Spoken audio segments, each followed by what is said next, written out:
Hello friends, ನಿಮಗೆಲ್ಲ ಮತ್ತೊಂದು ವಿಡಿಯೋಗೆ ಸ್ವಾಗತ. ಫ್ರೆಂಡ್ಸ್, ನರೇಂದ್ರ ಮೋದಿಯವರು ದೇಶ ಕಂಡಂತಹ ಬಲಿಷ್ಠ ಪ್ರಧಾನಮಂತ್ರಿ. ದೇಶದ ಇತಿಹಾಸದಲ್ಲೇ ಅತ್ಯುತ್ತಮ ಪ್ರಧಾನಿಗಳ ಪಟ್ಟಿಯಲ್ಲಿ ನರೇಂದ್ರ ಮೋದಿಯವರು ಕೂಡ ಒಬ್ಬರು. ಅಪಾರವಾದ ಜನ ಬೆಂಬಲ, ಅಭಿಮಾನ ನರೇಂದ್ರ ಮೋದಿಯವರಿಗೆ ಸಿಕ್ಕಿದೆ.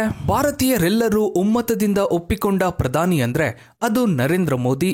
2014ರಲ್ಲಿ ಪ್ರಧಾನಿಯಾಗಿ ಅಧಿಕಾರ ಸ್ವೀಕರಿಸಿಕೊಂಡಾಗಿನಿಂದ ಹಿಡಿದು ಇದೀಗ 2024ರ ತನಕ ಅಂದ್ರೆ 10 ವರ್ಷಗಳ ಕಾಲ ದೇಶದ ಪ್ರಧಾನಿಯಾಗಿ ಭಾರತದ ಸ್ಥಾನಮಾನವನ್ನ ವಿಶ್ವಮಟ್ಟಕ್ಕೇರಿಸಿದ್ದಾರೆ. ಜಗತ್ತಿನ ಬಲಿಷ್ಠ ದೇಶಗಳ ನಾಯಕರ ಪಟ್ಟಿಯಲ್ಲಿ ನರೇಂದ್ರ ಮೋದಿಯವರೇ ಮೊದಲಿಗರು. ಇವರ ಮಾತು, ಆಡಳಿತ ವೈಖರಿಯಿಂದಲೇ ಜಗತ್ತಿನಾದ್ಯಂತ ಮೋದಿ ಜನಪ್ರಿಯತೆಯನ್ನ ಪಡೆದುಕೊಂಡ್ರು. ಹೀಗಾಗಿನೇ ನರೇಂದ್ರ ಮೋದಿಯವರ ಉತ್ತರಾಧಿಕಾರಿ ಯಾರು ಅನ್ನೋದು ಬಹಳ ದೊಡ್ಡ ಪ್ರಶ್ನೆಯಾಗಿದೆ. ನರೇಂದ್ರ ಮೋದಿಯವರ ಬಳಿಕ ಬಿಜೆಪಿಯ ಉತ್ತರಾಧಿಕಾರಿ ಯಾರು ಅನ್ನೋ ಬಗ್ಗೆ ಸಾಕಷ್ಟು ಚರ್ಚೆಗಳು ಕೂಡ ನಡೀತಾ ಇದೆ. ಇದಕ್ಕೆ ಕಾರಣ ನರೇಂದ್ರ ಮೋದಿಯವರ ವಯಸ್ಸು. ಈಗ ಮೋದಿಯವರಿಗೆ 74 ವರ್ಷ ವಯಸ್ಸು. ಈಗಾಗಲೇ ಇವರ ನಿವೃತ್ತಿಯ ಬಗ್ಗೆ ಕೂಡ ಸಾಕಷ್ಟು ಚರ್ಚೆಗಳು ನಡೀತಾ ಇದೆ. ಬಿಜೆಪಿ ಪಕ್ಷದ ಒಳಗೆ ಚರ್ಚೆಗಳು ನಡೀತಾ ಇದೆ. ಹೀಗಾಗಿನೇ ಮೋದಿಯ ಬಳಿಕ ಬಿಜೆಪಿಯ ಉತ್ತರಾಧಿಕಾರಿ ಯಾರು ಅನ್ನೋ ಪ್ರಶ್ನೆ ಎದ್ದಿದೆ. ಬಿಜೆಪಿ ಪಕ್ಷದಲ್ಲಿ ರಾಷ್ಟ್ರೀಯ ನಾಯಕರ ಸಂಖ್ಯೆ ಸಾಕಷ್ಟಿದೆ. ಆದ್ರೆ ಪ್ರಧಾನಿ ಕುರ್ಚಿಗೆ ಅವರ ಉತ್ತರಾಧಿಕಾರಿ ಯಾರು ಅನ್ನೋ ಪ್ರಶ್ನೆ ಎಲ್ಲರನ್ನ ಕಾಡ್ತಾ ಇದೆ.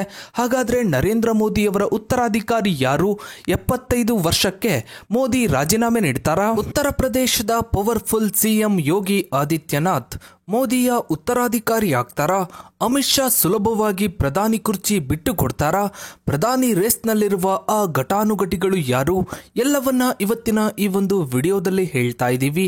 ವಿಡಿಯೋವನ್ನ ಎಲ್ಲೂ ಸ್ಕಿಪ್ ಮಾಡದೆ ಸಂಪೂರ್ಣವಾಗಿ ನೋಡಿ. ಫ್ರೆಂಡ್ಸ್, ಪ್ರಧಾನಿ ನರೇಂದ್ರ ಮೋದಿಯವರು 75 ವರ್ಷ ಸನಿಹಕ್ಕೆ ಬಂದಿದ್ದಾರೆ. ಹೆಚ್ಚು ಅಂದ್ರೆ ಮುಂದಿನ 5 ವರ್ಷಗಳವರೆಗೆ ಅವರು ಪ್ರಧಾನಿಯಾಗಿ ಮುಂದುವರಿಬಹುದು, ಅಂದ್ರೆ 2028ರವರೆಗೆ. ಆದರೆ ಬಿಜೆಪಿ ಪಕ್ಷದಲ್ಲಿ ಒಂದು ನಿಯಮವಿದೆ. ಅದೇನು ಅಂದ್ರೆ 75 ವರ್ಷ ದಾಟಿದ ಬಳಿಕ ಬಿಜೆಪಿಯಿಂದ ನಿವೃತ್ತಿ ಪಡಿಬೇಕು ಅನ್ನೋದು.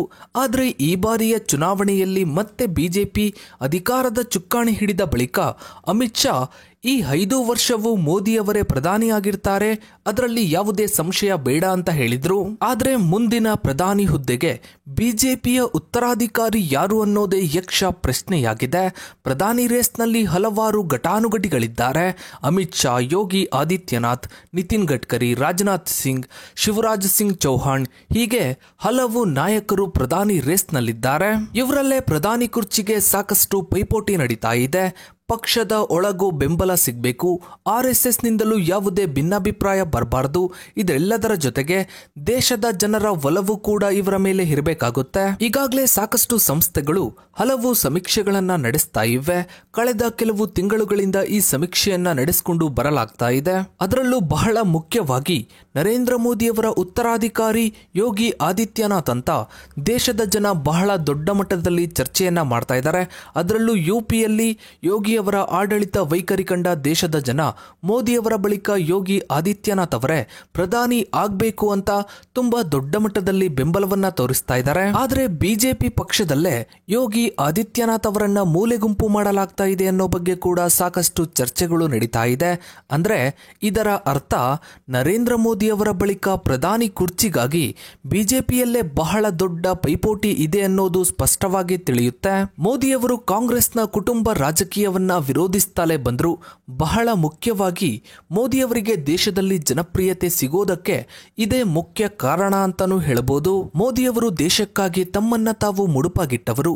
ತಮಗೋಸ್ಕರನೋ ತಮ್ಮ ಕುಟುಂಬಕ್ಕೋಸ್ಕರನೋ ತಮ್ಮವರಿಗೋಸ್ಕರನೋ ಅವರು ಪ್ರಧಾನಿಯಾಗಿಲ್ಲ, ದೇಶಕ್ಕೋಸ್ಕರ ಅವರು ಪ್ರಧಾನಿಯಾಗಿರೋ ಅನ್ನೋ ವಿಚಾರಕ್ಕೇನೆ ಮೋದಿಯವರಿಗೆ ಸಾಕಷ್ಟು ಜನ ಅಭಿಮಾನಿಗಳಿದ್ದಾರೆ. ಆದ್ರೆ ಸದ್ಯಕ್ಕೆ ಬಿಜೆಪಿಯ ಪ್ರಧಾನಿ ರೇಸ್ನಲ್ಲಿ ಸ್ವಲ್ಪ ಮುಂದೆ ಇರೋ ಅಮಿತ್ ಶಾ ಮೋದಿಯ ಉತ್ತರಾಧಿಕಾರಿ ಅಂತಾನೂ ಸಾಕಷ್ಟು ಚರ್ಚೆ ನಡೀತಾ ಇದೆ. ಆದ್ರೆ ಮೋದಿಯವರಿಗೂ ಅಮಿತ್ ಶಾಗೂ ಬಹಳಷ್ಟು ವ್ಯತ್ಯಾಸವಿದೆ. ಅಮಿತ್ ಶಾ ಒಬ್ಬ ಫ್ಯಾಮಿಲಿ ಮ್ಯಾನ್. ಅಮಿತ್ ಶಾ ಅವರ ಪುತ್ರ ಜೈ ಶಾ BCCIನ ಸೆಕ್ರೆಟರಿ. ಮೋದಿ ಕಾಂಗ್ರೆಸ್ನ ವಿರುದ್ಧ ಕುಟುಂಬ ರಾಜಕೀಯವನ್ನ ವಿರೋಧ ಮಾಡ್ತಾನೆ ಬಂದ್ರು. ಆದ್ರೆ ಅಮಿತ್ ಶಾ ಈ ರೀತಿ ಕುಟುಂಬ ರಾಜಕೀಯವನ್ನ ವಿರೋಧ ಮಾಡೋದಕ್ಕೆ ಸಾಧ್ಯವಿಲ್ಲ. ಯಾಕಂದ್ರೆ ಅಮಿತ್ ಶಾ ಅವರ ಪುತ್ರ ಇದ್ದಕ್ಕಿದ್ದ ಹಾಗೆ BCCIನ ಬಾಸ್ ಆಗಿದ್ದು ಹೇಗೆ ಅನ್ನೋ ಒಂದೇ ಒಂದು ಪ್ರಶ್ನೆ ಅಮಿತ್ ಶಾ ಅವರ ಕುಟುಂಬ ರಾಜಕೀಯವನ್ನ ಎತ್ತಿ ತೋರಿಸುತ್ತೆ. ಹೀಗಾಗಿನೇ ಅಮಿತ್ ಶಾ ಅವರನ್ನ ಮೋದಿಯವರಿಗೆ ಹೋಲಿಕೆ ಮಾಡೋದು, ಮೋದಿಯವರ ಉತ್ತರಾಧಿಕಾರಿ ಅಂತ ಹೇಳೋದು ಸ್ವಲ್ಪ ಕಷ್ಟ ಆಗುತ್ತೆ. ಮೋದಿಗೆ ಇರುವ ಚಾರ್ಮ್, ಆ ವರ್ಚಸ್ಸು, ಫೇಸ್ ವ್ಯಾಲ್ಯೂ, ಜನಪ್ರಿಯತೆ ಅಮಿತ್ ಶಾಗೆ ಸಿಗೋದು ಸ್ವಲ್ಪ ಕಷ್ಟ ಇದೆ. ಇದರ ಜೊತೆಗೆ ದೇಶದ ಜನ ಮೋದಿಯ ರೀತಿ ಅಮಿತ್ ಶಾ ಅವರನ್ನು ನಮ್ಮ ನಾಯಕ ಅಂತ ಒಪ್ಕೊಳ್ತಾರ ಅನ್ನೋದೇ ದೊಡ್ಡ ಪ್ರಶ್ನೆಯಾಗಿದೆ. ಈ ಎಲ್ಲಾ ಪ್ರಶ್ನೆಗಳಿಗೆ ಕಾರಣ ಮತ್ತೋರ್ವ ವ್ಯಕ್ತಿ, ಮೋದಿಯವರ ಸಮಯದಲ್ಲೇ ದೇಶದ ರಾಜಕೀಯದಲ್ಲಿ ದೊಡ್ಡ ಹೆಸರನ್ನ ಮಾಡ್ತಾ ಇರುವಂತಹ ರಾಜಕಾರಣಿ, ಅವರೇ ಉತ್ತರ ಪ್ರದೇಶದ ಮುಖ್ಯಮಂತ್ರಿ ಯೋಗಿ ಆದಿತ್ಯನಾಥ್. ನರೇಂದ್ರ ಮೋದಿ RSS ಮೂಲದಿಂದ ಬಂದಿದ್ರೂ ಕೂಡ ತಮ್ಮದೇ ಆದ ಸ್ವಂತ ಬ್ರಾಂಡ್ ಅನ್ನ ಸೃಷ್ಟಿ ಮಾಡ್ಕೊಂಡಿದ್ದಾರೆ. ಮೋದಿ ಎಂದ ತಕ್ಷಣ ದೊಡ್ಡದಾಗಿ ಏನೋ ಮಾಡ್ತಾರೆ ಅಂತ ದೇಶದ ಜನ ನಂಬಿದ್ದಾರೆ. ಬಿಜೆಪಿ ಕಾರ್ಯಕರ್ತರ ಮುಂದೆ, ಬಿಜೆಪಿ ಮತದಾರರ ಮುಂದೆ ಮೋದಿ ಇದ್ರೆ ಎಲ್ಲವೂ ಸಾಧ್ಯ ಅನ್ನೋ ಪವರ್ ಅನ್ನ ಮೋದಿ ಗಳಿಸ್ಕೊಂಡಿದ್ದಾರೆ. ಇದೇ ರೀತಿ ಬಿಜೆಪಿ ಪಕ್ಷದ ಒಳಗೇನೆ ತನ್ನ ಸ್ವಂತ ಬ್ರಾಂಡ್ ಅನ್ನ, ಕೋಟೆಯನ್ನ ಕಟ್ಕೊಂಡಿರೋ ಮತ್ತೊಬ್ಬ ರಾಜಕಾರಣಿ ಅಂದ್ರೆ ಅದು ಉತ್ತರ ಪ್ರದೇಶದ ಮುಖ್ಯಮಂತ್ರಿ ಯೋಗಿ ಆದಿತ್ಯನಾಥ್. 1980ರ ಸಮಯದಲ್ಲಿ ಅಯೋಧ್ಯ ಹೋರಾಟದಲ್ಲಿ ಹಿಂದೂ ಮಹಾಸಭಾ ಮತ್ತು ಬಿಜೆಪಿ ಕೈಜೋಡಿಸಿದ್ರಿಂದ ಯೋಗಿ ಬಿಜೆಪಿ ಸೇರಿದ್ರು. ಆದ್ರೂ ದಶಕಗಳ ಕಾಲ ಬಿಜೆಪಿಯಿಂದ ಯೋಗಿ ತುಂಬಾ ದೂರಾನೇ ಉಳಿದುಕೊಂಡಿದ್ರು. ಬಿಜೆಪಿ ನಾಯಕತ್ವಕ್ಕೂ ಯೋಗಿಯವರಿಗೂ ಬರ್ತಾ ಇರಲಿಲ್ಲ. ಯಾಕಂದ್ರೆ ಯೋಗಿಯವರಿಗೆ ತಮ್ಮದೇ ಆದ ಅಭಿಮಾನಿ ಬಳಗವಿತ್ತು, ಮಠದ ಭಕ್ತರಿದ್ರು. ಇದರ ಜೊತೆಗೆ ಯೋಗಿಯವರು ಇಂದು ಯುವ ವಾಹಿನಿ ಅನ್ನೋ ಸಂಘಟನೆಯನ್ನು ಕೂಡ ಕಟ್ಕೊಂಡಿದ್ರು. ಬಿಜೆಪಿ ನಾಯಕರು ತಮ್ಮ ಮಾತನ್ನ ಕೇಳದೆ ಹೋದ್ರೆ ಯೋಗಿಯವರು ಬಿಜೆಪಿ ಅಭ್ಯರ್ಥಿಗಳ ವಿರುದ್ಧವೇ ತಮ್ಮ ಬಂಡಾಯ ಕ್ಯಾಂಡಿಡೇಟ್ಗಳನ್ನ ಇಳಿಸ್ತಾ ಇದ್ರು. 2002ರ ಸಮಯದಲ್ಲಿ ಗೋರಖ್ಪುರ್ ವಿಧಾನಸಭಾ ಕ್ಷೇತ್ರದಿಂದ ಹಿಂದೂ ಮಹಾಸಭಾ ಟಿಕೆಟ್ ಮೇಲೆ ತಮ್ಮ ಆಪ್ತನನ್ನ ನಿಲ್ಲಿಸಿ ಬಿಜೆಪಿ ಅಭ್ಯರ್ಥಿಯನ್ನೇ ಸೋಲಿಸಿದ್ರು. 2017ರಲ್ಲಿ ಬಿಜೆಪಿ ಹೈಕಮಾಂಡ್ ಯೋಗಿಯವರನ್ನ ಸಿಎಂ ಮಾಡುತ್ತೆ ಅಂತ ತುಂಬಾ ಜನ ಅಂದುಕೊಂಡಿರಲಿಲ್ಲ. ಆದ್ರೆ ಸಿಎಂ ಆದ ಬಳಿಕ ಯೋಗಿಯವರು ದೇಶದ ರಾಜಕೀಯದಲ್ಲೇ ಬಹಳ ದೊಡ್ಡ ಹೆಸರನ್ನ ಮಾಡಿದ್ರು. ಇಡೀ ಉತ್ತರ ಪ್ರದೇಶವನ್ನೇ ತಮ್ಮ ಕಂಟ್ರೋಲ್ನಲ್ಲಿ ಹಿಡ್ಕೊಂಡಿದ್ದಾರೆ. 2022ರಲ್ಲಿ ಬಹುಮತ ಪಡೆದ ಬಳಿಕ ಯೋಗಿಯವರ ಜನಪ್ರಿಯತೆ ಮತ್ತಷ್ಟು ಜಾಸ್ತಿ ಆಯಿತು. ಅದರಲ್ಲೂ ಜೆಸಿಪಿಗಳಿಂದ ಅಕ್ರಮ ಆಸ್ತಿಗಳನ್ನ ನೆಲಸಮ ಮಾಡುವ ಮೂಲಕ ಯೋಗಿ ಆದಿತ್ಯನಾಥ್ ತಾನೊಬ್ಬ ಬಲಿಷ್ಠ ನಾಯಕ ಅನ್ನೋದನ್ನ ಪ್ರೂವ್ ಮಾಡ್ಕೊಂಡಿದ್ದಾರೆ. ಹೀಗಾಗಿನೇ ಯೋಗಿ ಅವರನ್ನ ಬುಲ್ಡೋಜರ್ ಬಾಬಾ ಅಂತಲೂ ಕೂಡ ಕರೀತಾರೆ. ಇನ್ನು ಯೋಗಿಯವರು ಸಿಎಂ ಆದ ಬಳಿಕ ಉತ್ತರ ಪ್ರದೇಶ ಅಭಿವೃದ್ಧಿಯ ಕಡೆಗೂ ಕೂಡ ಸಾಗ್ತಾ ಇದೆ. ಉತ್ತರ ಪ್ರದೇಶದಲ್ಲಿ ಯೋಗಿ ಅಧಿಕಾರ ನಡೆಸ್ತಾ ಇರೋ ರೀತಿಯನ್ನ ನೋಡಿ ಕರ್ನಾಟಕದಲ್ಲೂ ಇಲ್ಲಿಯ ಜನ ಯೋಗಿಯ ರೀತಿ ಆಡಳಿತ ನಡೆಸುವ ಬಲಿಷ್ಠ ನಾಯಕ ಬೇಕು ಅಂತ ಆಗಾಗ ಚರ್ಚೆ ಮಾಡೋದನ್ನ ನಾವೆಲ್ಲ ನೋಡೇ ಇದ್ದೀವಿ. ಇದರ ಜೊತೆಗೆ ಮೋದಿ ಹಾಗೂ ಯೋಗಿ ಅವರಿಗೆ ಹಲವು ಹೋಲಿಕೆಗಳಿವೆ.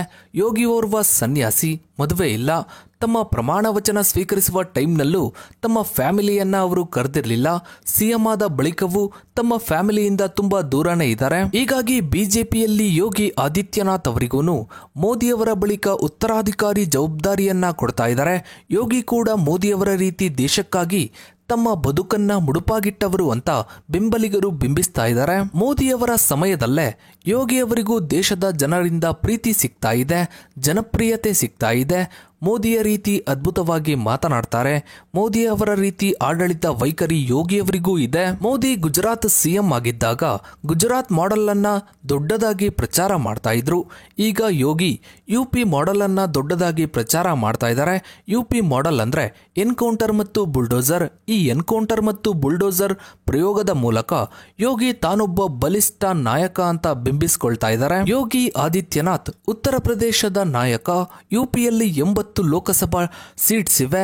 ದಿಲ್ಲಿಯ ಗದ್ದುಗೆ ಏರಬೇಕು ಅಂದ್ರೆ ಉತ್ತರ ಪ್ರದೇಶ ಮೂಲಕ ಸಾಗಬೇಕು ಅನ್ನೋ ಒಂದು ಮಾತಿದೆ. ಇತ್ತೀಚಿನ ದಿನಗಳಲ್ಲಿ ಬಿಜೆಪಿಯಲ್ಲಿ ಹಾಗೂ ದೇಶದಲ್ಲಿ ಯೋಗಿಯವರಿಗೆ ಜನಪ್ರಿಯತೆ ಹೆಚ್ಚಾಗ್ತಿದ್ದ ಹಾಗೇನೆ ಬಿಜೆಪಿಯಲ್ಲೇ ಯೋಗಿಯವರನ್ನ ಮೂಲೆಗುಂಪು ಮಾಡಲಾಗ್ತಾ ಇದೆ ಅನ್ನೋ ಬಗ್ಗೆ ಕೂಡ ಸಾಕಷ್ಟು ಚರ್ಚೆಗಳು ನಡೀತಾ ಇದೆ. ಇನ್ನು ನಿಮ್ಮ ಪ್ರಕಾರ ಮೋದಿಯವರ ಉತ್ತರಾಧಿಕಾರಿ ಯಾರು ಅನ್ನೋದನ್ನ ತಪ್ಪದೇ ಕಮೆಂಟ್ ಸೆಕ್ಷನ್ ಅಲ್ಲಿ ಕಮೆಂಟ್ ಮಾಡಿ.